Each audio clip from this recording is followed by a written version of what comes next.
सबगोटा के प्रणाम करै छी। मणिकांत जी के एकटा बहुत सुंदर नचारी सुना रहल छी तऽ अपने लोकनि सुनैत जाओ। सुनलहुँ जे भरि जग के अपने बाबा तारै छी, हमरा किया बहटारै छी यौ। सुनलहुँ जे भरि जग के अपने बाबा तारै छी, हमरा किया बहटारै छी यौ। हमरा किया बहटारै छी यौ। सुनियौ हमरो मानक बात, घूमल फिरी हम एकात। सुनियौ हमरो मानक बात, घूमल फिरी हम एकात।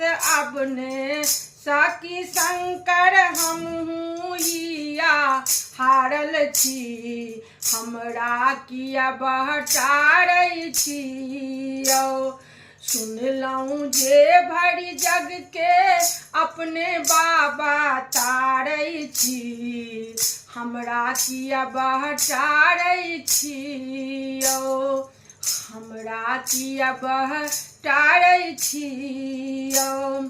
हमरा क्यों नहीं कखनो टेरै, सुच्चा दूधे सन के पेरै। हमरा क्यों नहीं कखनो टेरै, सुच्चा दूधे सन के पेरै। सुच्चा दूधे सन के पेरै अछैते औरदा शंभू, कथी लै एना मारै छी, हमरा किया बहटारै छी यौ। अचैते औरदा शंभू, कथी लै एना मारै छी, हमरा किया बहटारै छी यौ। सुनलहुँ जे भरि जग के अपने बाबा तारै छी, हमरा किया बहटारै छी यौ।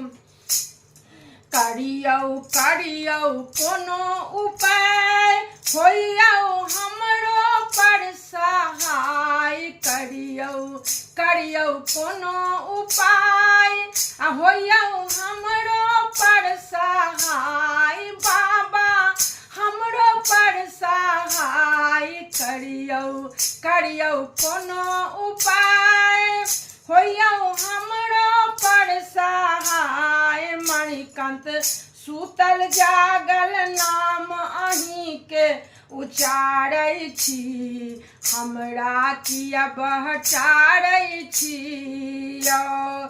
मणिकांत सुतल जागल नाम अहीं के उचारै छी, हमरा किया बहटारै छी यौ। सुनलहुँ जे भरि जग के अपने बाबा तारै छी, हमरा किया बहटारै छी यौ। हमरा किया बहटारै छी यौ।